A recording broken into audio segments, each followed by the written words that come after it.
At around 10:30 p.m. on the night of June 22nd, 2026, a young woman identified simply as Habiba made a phone call to her friend. She was not calling to chat, she was calling in panic, telling her friend that her boyfriend was being violent toward her and was attacking her at his apartment on Ajidi Street in the Edjeba community of Warri South local government area of Delta State. The friend, alarmed by what she was hearing, immediately tried to reach the boyfriend. She called his number. He did not pick up. She tried again, still no answer. She got to him through other means, and eventually, the boyfriend reportedly claimed that Habiba was not even with him.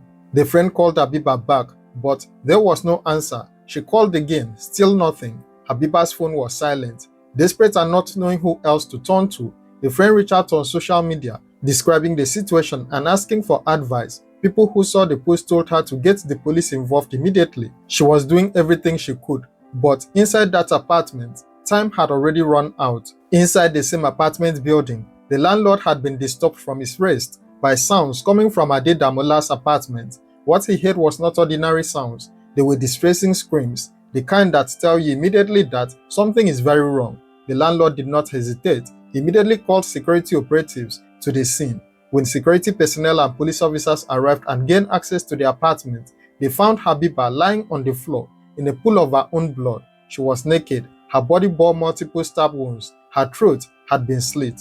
The boyfriend was present. He was arrested immediately and taken into custody for questioning.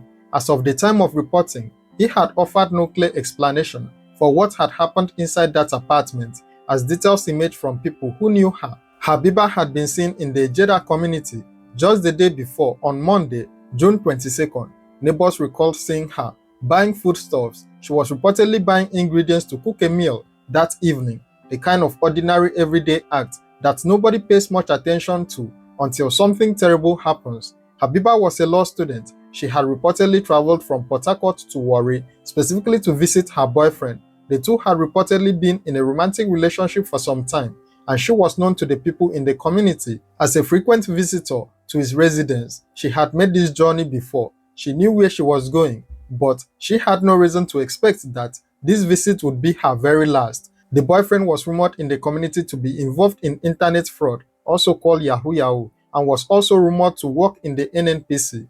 These details had not been officially confirmed at the time of reporting. The Delta State Police Command spokesperson, CSP Bright Edafe, confirmed the incident when contacted and stated that investigations were ongoing. When the rumor about Yahoo was raised, Edafe said he was not aware of it. Among those most devastated by what happened was the friend Habiba had called in her final moments. This was the same person who had tried to reach the boyfriend, who had gone to social media for help, who had done everything in her power from a distance to try to intervene. After learning that Habiba had been found dead, the friend expressed her anguish publicly. She said that Habiba had called her when it was already happening and that she had not been able to do anything. The weight of that helplessness, of receiving a distress call and being unable to act fast enough, was something that no words could adequately describe. That phone call, made at 10:30 p.m., was Habiba's last attempt to reach someone who could help.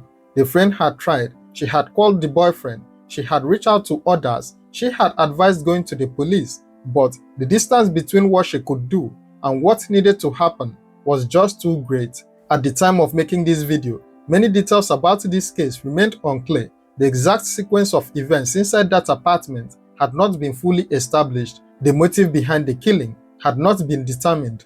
The boyfriend had been arrested, but had not provided a clear account of what happened or what even led to the incident. What was known was that a young woman had called her friend in fear, that her phone had gone silent shortly after, and that when the door to the apartment was opened, she was already dead. The Delta State Police Command confirmed that the case was under active investigation.